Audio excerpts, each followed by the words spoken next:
So this is the Sony SL-F1UB. I've also got the TT-F1UB and also the AC-F1UB. So this is just a power supply come batch charger unit. Plugs in the back. You don't get any video input output as such when you use this. With this, obviously you do get the video in out, you get a clock, you get a tuner, which is pretty much defunct now. And you wouldn't want to copy using the tuner anyway if you wanted to record stuff. So it's pretty much defunct. All in really nice condition, and but with quite a few faults. It's not seen a huge amount of use, this unit. It's essentially the same unit as the American SL-2000. But that's only essentially. There's quite a few differences with the TT F1 unit, the power supply arrangements and whatever, and obviously NTSC versus PAL. But essentially the deck and the layout is very much the same on the F1. So yeah, quite a few problems, so let's have a look at those now. Powering it with this is providing power, or it is working, but unfortunately the clock died on it, so I'm assuming that the AC/DC units in it, and I do actually have one. So that's what they look like when they're taken out of the machine. This is out of another one that had a bad power supply, and this is the DC/DC AC module, much larger than the C9 one. That's the difference. So quite a bit of difference there. So yeah, that will be a bit of fun taking that off. Why I call it a DC/DC AC is because you get minus 31 volts, 12 volts, 42 volts, and then you get the filament voltages for the voltage for the vacuum fluorescent display, and that's about 3.6 volts AC going across there. So that's the AC bit. As people sort of look at me a bit strange when I say DC/DC AC. Right, so let's power it on. And it's all hunky-dory there with the light. It's actually fairly bright. I don't think this unit has seen an awful lot of use, but you'll see what it's doing. So it just cuts out. It does wind. It does rewind. Heads are spinning, so we know the Hall effect's fine. And it does actually play. The tape moves for a short while, then it cuts out. Cutout period is always the same. Now, when I first tried this had been sat, or has been sat, for a very, very long time. But it is immaculate, so it's been well looked after. Stored in a cordless dry location as well, which is really nice. But initially the capstan motor didn't rotate very well, and the spools didn't rotate very well.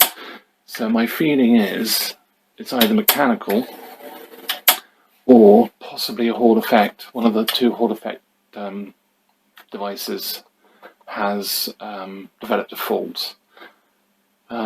These are direct drive motors under here. There's a motor for each spool, and you can get problems with seizure of the actual motor to the shaft, or the bearings at the bottom can go dry, and also the magnets around the outside are a different material, and over time with the expansion and contraction of the two different materials you can get cracking or distortion. So I think the thing is to take it apart. Okay, so just eject the tape, which it doesn't want to do. Yeah, what was interesting with this actually was when I first turned it on, it wouldn't, it was continually trying to lace, and that was down to the taped down sort of switch that pokes up from the bottom of the deck, and it had become sort of like jammed. It wasn't very happy at all, to be fair. So it doesn't seem to really want to play ball, does it?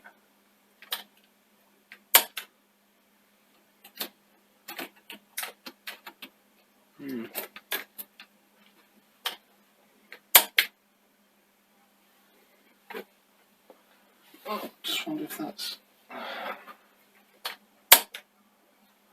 Well, that's not encouraging, is it? Not a good start.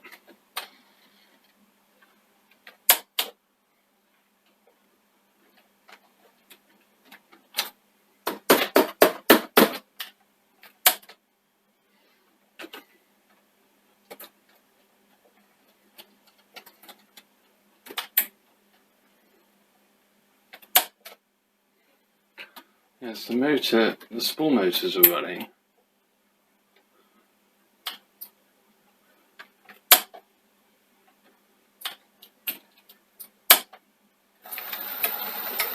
Oh, it's lacing.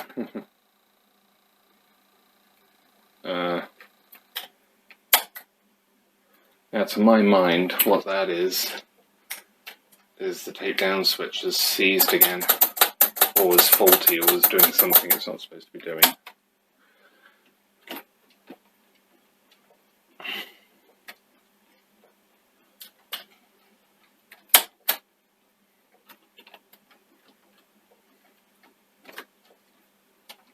So I think what I'm going to have to do is try and manually get this .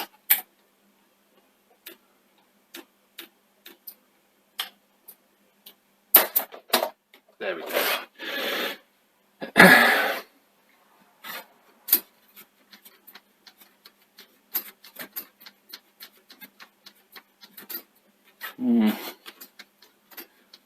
Still doesn't feel that wonderful, to be honest.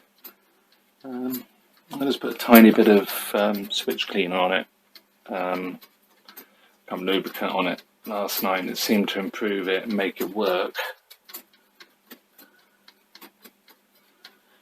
Okay, well that's, as I'm going to take it apart, I'm not going to worry about it now. So yeah, let's take it apart. Okay, so obviously I've started taking it apart anyway. Already taken the top off and the top cover. That's easy enough. One thing to always remember is as you pull back and lift the top cover, just be aware you've got to unplug the battery charging terminal. If you go with it with enough might, you will actually pull that off the board, or break the cable into the plug. So, already taken out the screws underneath. Now I have to confess, this is probably only the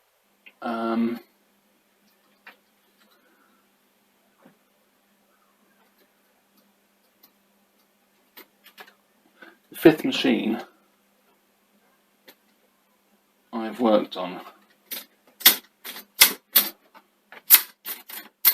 Oh, that's interesting.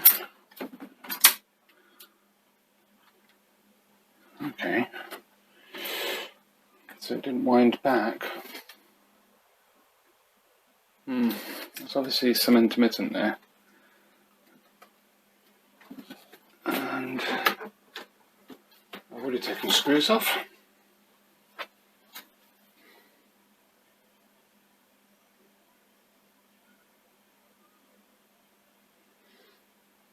Last serviced June 1987.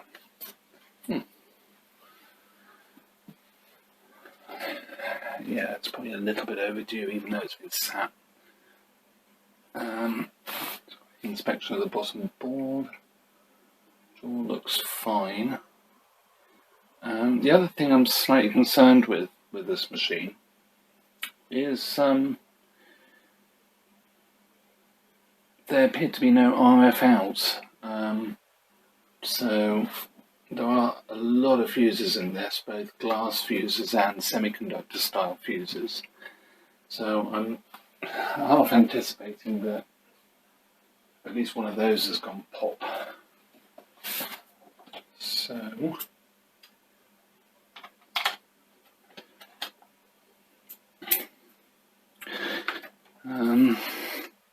another interesting thing with these, and I know these do go wrong quite often on these machines, the panels fold down and they use a ribbon cable. Now I dare say you could bodge it and put recable this, although it would be a bit of a bind to do it, but nonetheless you could do that, and yeah, that would get you out of trouble. Actually what I'm going to do is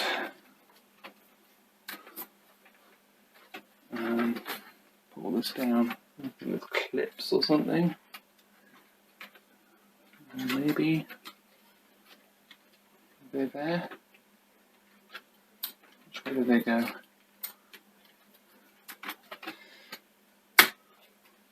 So four clips, 1, 2, 3, 4, pull them out, drops forward. Gosh, I'm amazed I did that as easily as I did, to be honest. Okay, so that's that. So now what do I do? Somewhere I have actually got a manual for this. It would have been really good if I'd had a look for that manual.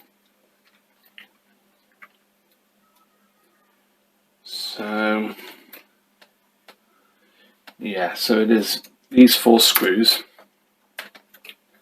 There's a little earth strap on this one. This earth strap is just going up to a screw on the links up to the deck, basically. I assume that one probably does something similar.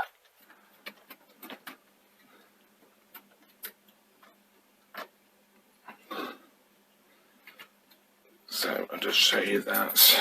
Yeah, so this earth strap here just goes up to the top deck.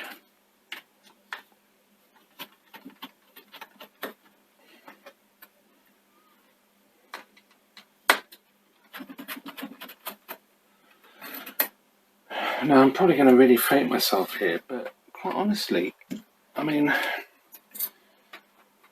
some people really dread working on these, but I seem to remember they're not bad. I think this now just lifts, and I think it will go that way, but I could be wrong. Let's take anything else off.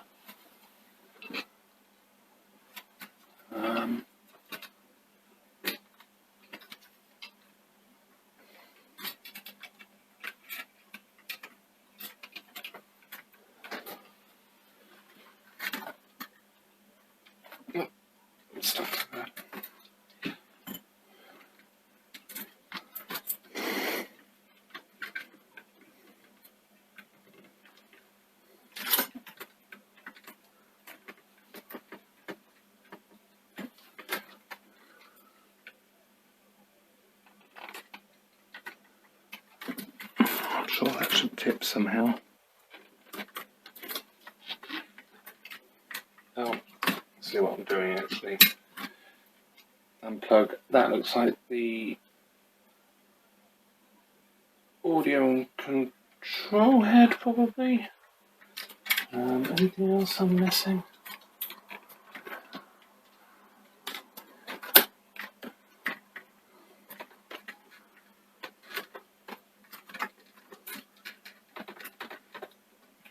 It could be a case of I have to take this board out as well, maybe.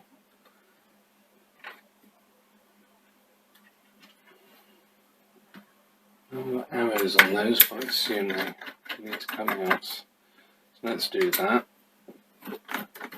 This is certainly not an instructional video.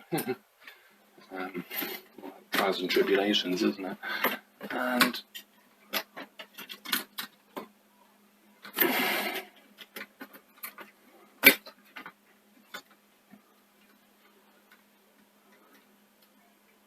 oh, looks really tidy under there. That's nice.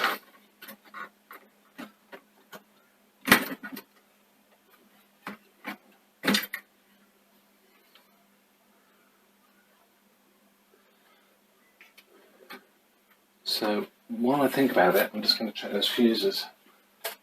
At least we know the glass fuses are okay.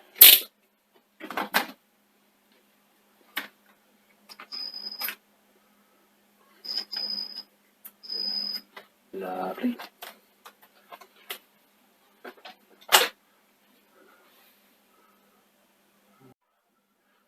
Okay, so I'm going to have to undo this.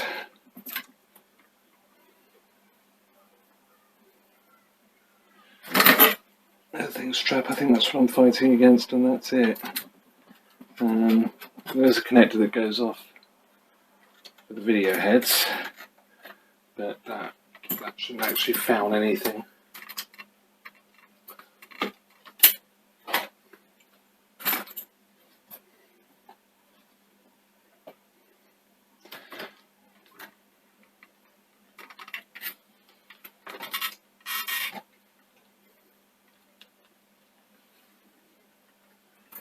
I'll be a bit careful not putting too much on these connectors.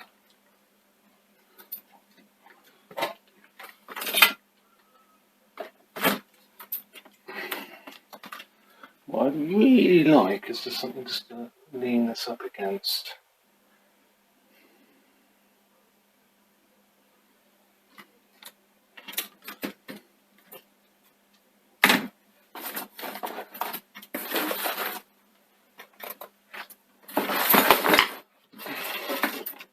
There we go.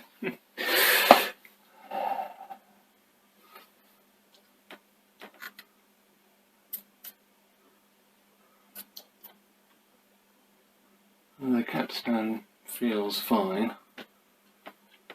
Looking down on the bearing there. Like I say, it wasn't moving at first.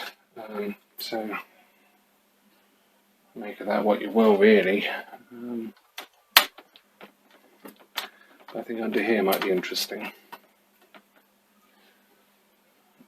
Nasty lots of glue on the All effect sensor on the heads there. So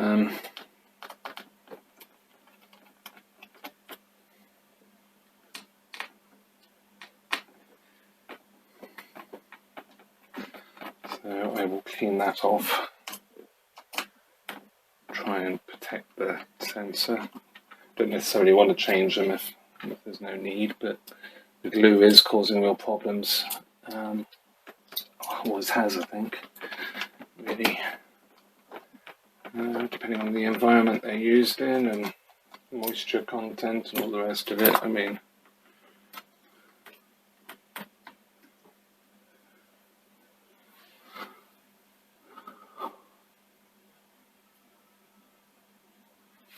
Yeah, so there's that switch for the tape in.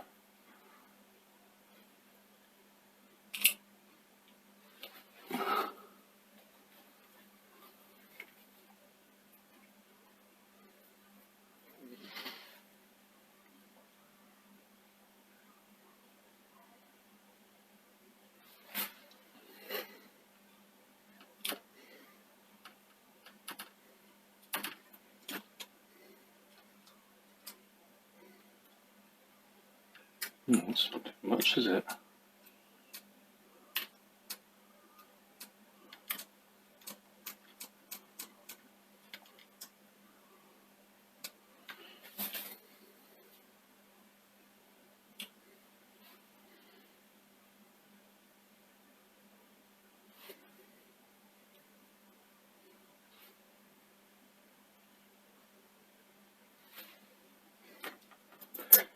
One thing I'm almost tempted to do, because it's such a simple job to unplug this,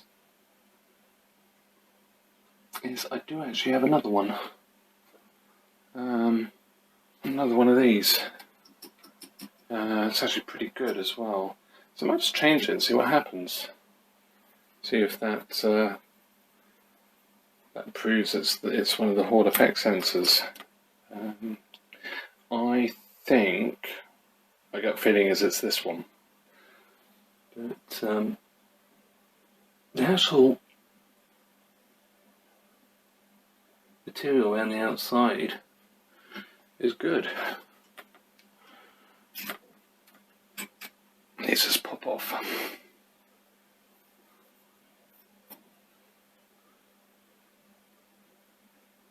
Yeah, I did put a little bit of grease on these last night, just gently through the centre there, and that's actually managed to coat everything perfectly without going everywhere, which is sort of always a big thing. There's a fingerprint on there. I haven't taken that one off. It's interesting. So it's almost like somebody has been in here before.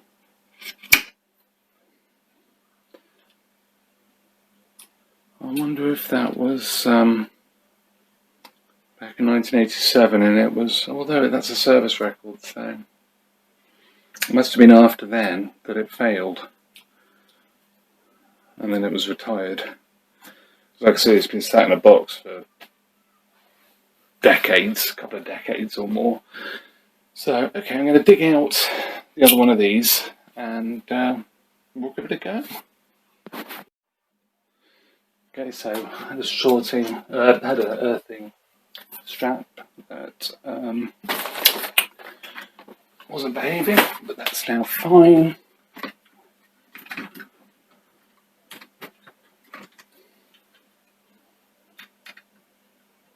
So I'm happy those fuses are fine, at least.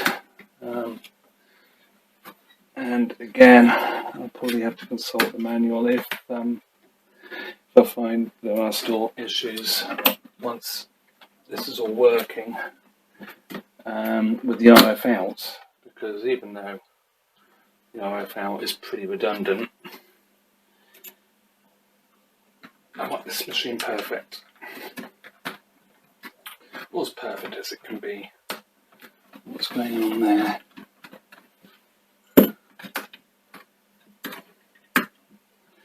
Something wrong there.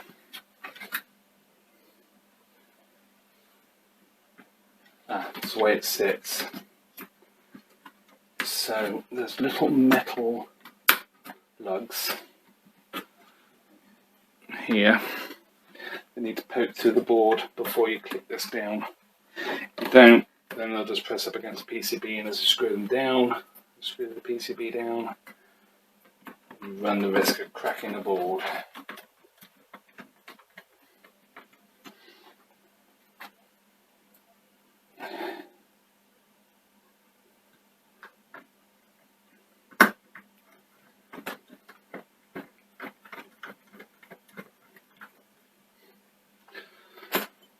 Right, so this is really very messy, but I don't think there's anything, some metal there.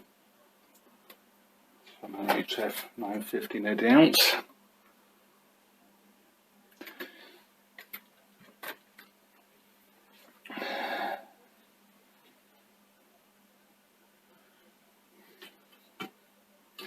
I don't need that.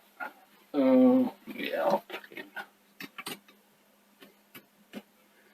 Again, I'm not sure exactly what's going to there. If it's the just audio, or whether it's audio and the control pulses from the head. So as you can see, on that machine, that has the later upper drum. You see the screws on the top. This is the earlier one with the spools that are like that. So, and good magnets. So quite a difference really in design, not only for the heads, it's also for the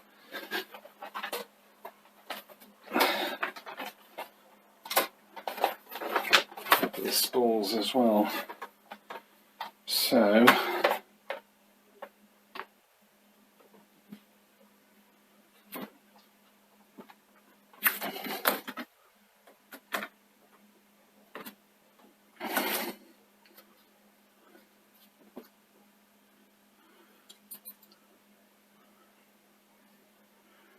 I was thinking I'd damage these bits of plastic, but they are actually fine.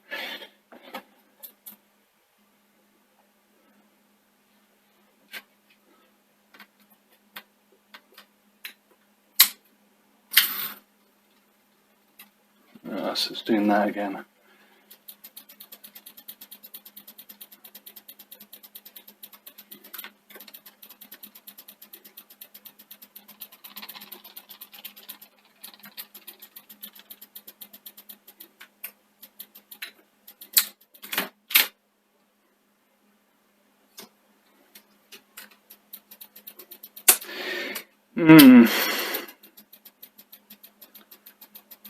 I was definitely happy at the switch. I might have to check that switch, to be honest. That is not right.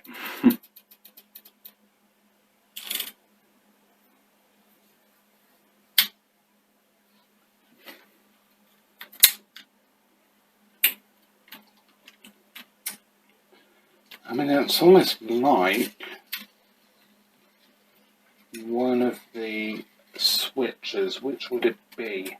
Possibly this switch here is bad. Oh,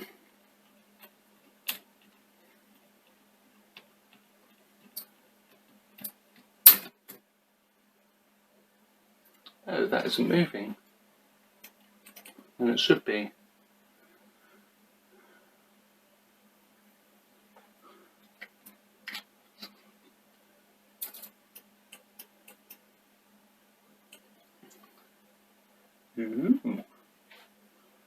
Now that is a bit interesting. Right, what I'm going to do is that switch can be disengaged by turning the little cam like so.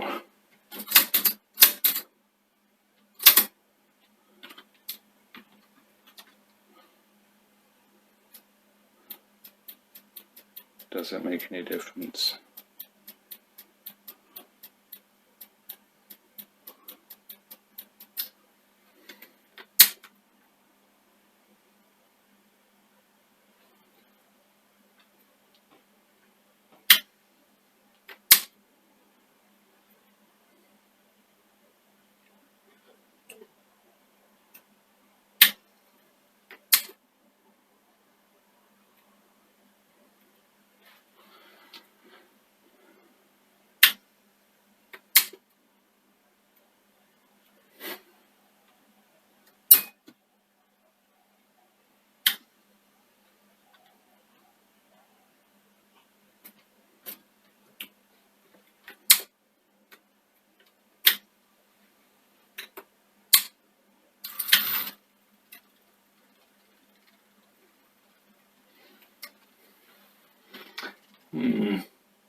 Interesting to stop there.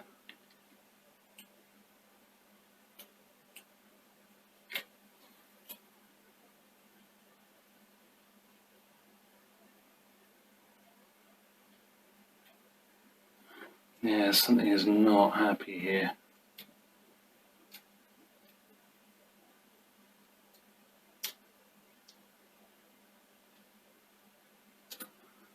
I suspect it's probably one of the loading switches.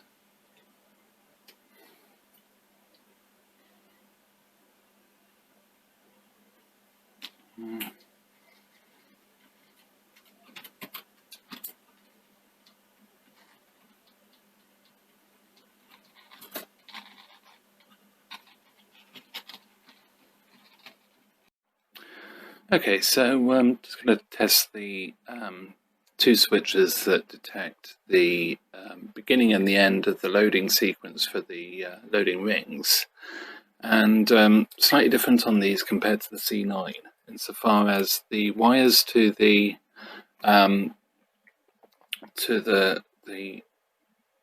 microswitch that's down here are yellow, both yellow, and the ones to the back of the deck that detect when the loading ring is fully loaded are brown. So, and they both go to this connector here, which plugs in between this red and white one here. So, I have already tested these, but just so you know, so that's loaded. Unload, and that goes OC. And we'll go to the yellow, and the yellow is OC. So that's the one that's here. Unload this, and just as it reaches full unload,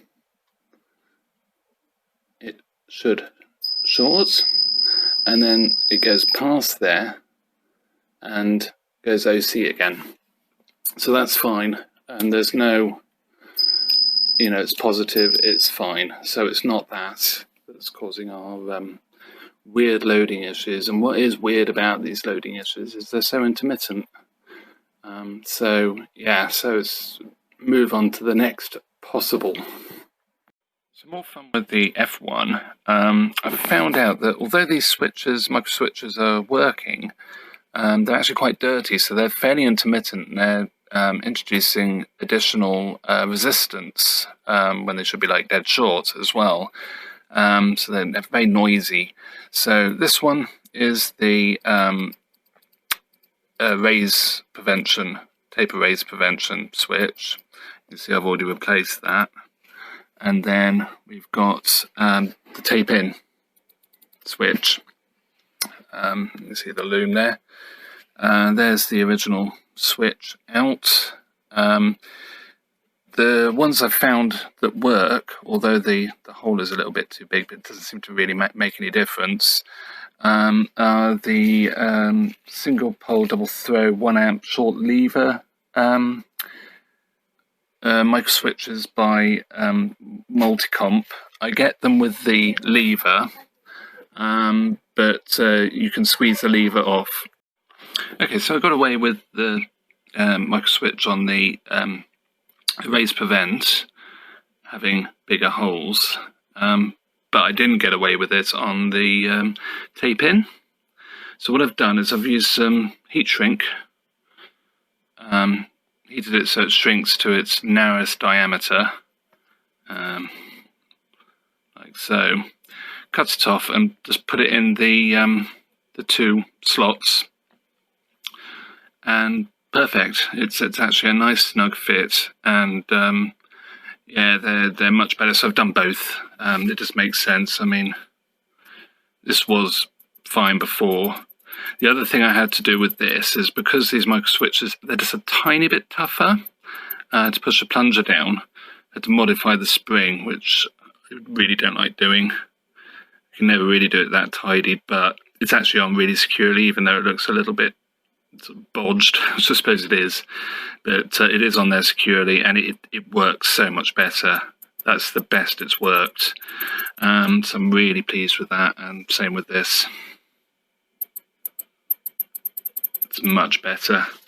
So the only slight issue I may find is the actual lever is slightly longer on the new one, just a tiny bit, probably a mil if that, but probably a little bit more than a mil, to be fair. It's probably a couple of mil. Just looking at it there. So yeah, we'll see if that makes a difference, but I'm hoping not. I'm hoping to get away with it. If not, we'll just have to take a little bit off. So all done. Just got to fit them now. So the record protect switch is easy enough. That runs plastic assembly along here. But this switch here, this is the tape in switch. Can I activate that without breaking anything? Maybe I can find it. You can see where it presses against the lever. That actually screws down.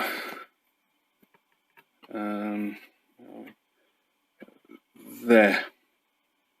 You see the hole just beyond my fingernail there. Ideally, I'd take all of this out, but I found with a very long screwdriver, I could get the screw out. A very long, fine-tipped screwdriver. See if I can get it back in. Otherwise, I'll just take it out and put it in properly, the way it's supposed to be done. But yeah, so I'll crack on with that, and we'll see how we get on. So the switch is back in. I did actually end up taking off the whole of this assembly. It just made sense to do it because it's only 5 screws and it drops out. It's not even connected because you have to undo all the connections to get to the record protect switch. So yeah, so that's in as well. And cable management, red wires, comes through a little cord management bit of plastic there, which no doubt would very easily break. And then there's the orange wire to the tape in, which goes through here, around here, and then through some cable management actually in the white assembly itself. The other thing that's worth noting, and really why I decided to take this out, is this needs to be aligned as well. So basically you want this to actuate at the very last minute as the cassette tray goes down. So as it sort of went in by default, it would have actuated the switch far too early and would have started loading while the carriage is still going down. So I've adjusted that, and it's now okay. Okay, so after changing all those switches, or the 2 switches, and checking the other 2, it does now load.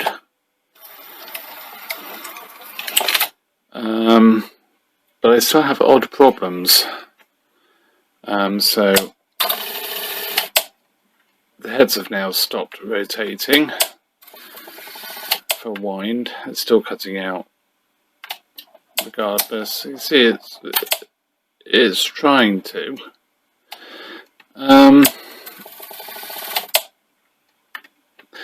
Maybe the Hall effect's gone? I don't know. It just doesn't feel quite right that it is the Hall effect. And the capstan's also struggling to move in play, which makes me think probably it's not the Hall effect on the head drum. The other thing that's odd is when you first power it up, when you try and press eject, it doesn't eject. So if it's been cold, it won't eject, it just sits there. You give it sort of 5 minutes to warm up and then it works.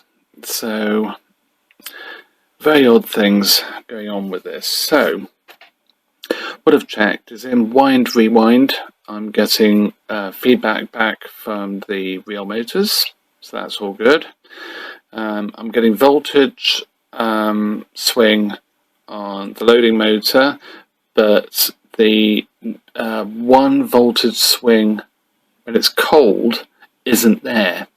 So it sits about 5 volts on the 2 connectors relative to ground, on the red and the blue connectors to the loading motor. And when you press when you load a tape, one of the connectors will go positive, I think it's the blue one, and the negative will go to 0. And then when you eject, it swaps that round, and I'm finding that when it's cold, that doesn't happen. It loads, but it won't unload. So that's interesting. The 9-volt regulated, the 5-volt regulated, and the 12-volt regulated rails are all there, and they seem clean as well. So yeah, it's a bit of an odd one, I have to say. So I'm going to leave this video here now. And I'm going to do a second one on trying to diagnose what on earth is going on with this deck. It really is such an odd one, especially as everything checks out fine. Going through the manual, everything is good, and checking the voltages through the various sections. I mean, there's quite a lot I haven't said that I've checked, but to be honest, it's done my head in.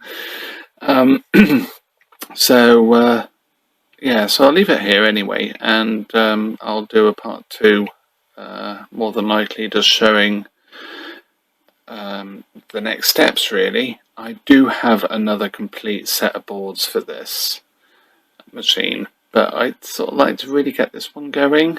It's such a clean machine.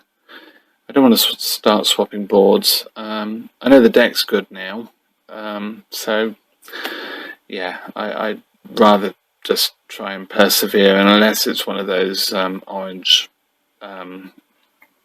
modules that's causing the problem. Oh, the other thing that's odd, there's no RF out, so when I play, I don't get any RF outs. I can't tune it in, I can't do anything, which is a bit weird, and that's actually controlled by this BX chip here, which actually seems to check out fine. So I don't know. It does seem to be leading me on a bit of a merry one, to be honest. But yeah. Anyway, thank you very much for watching, and don't forget to subscribe. And see you soon.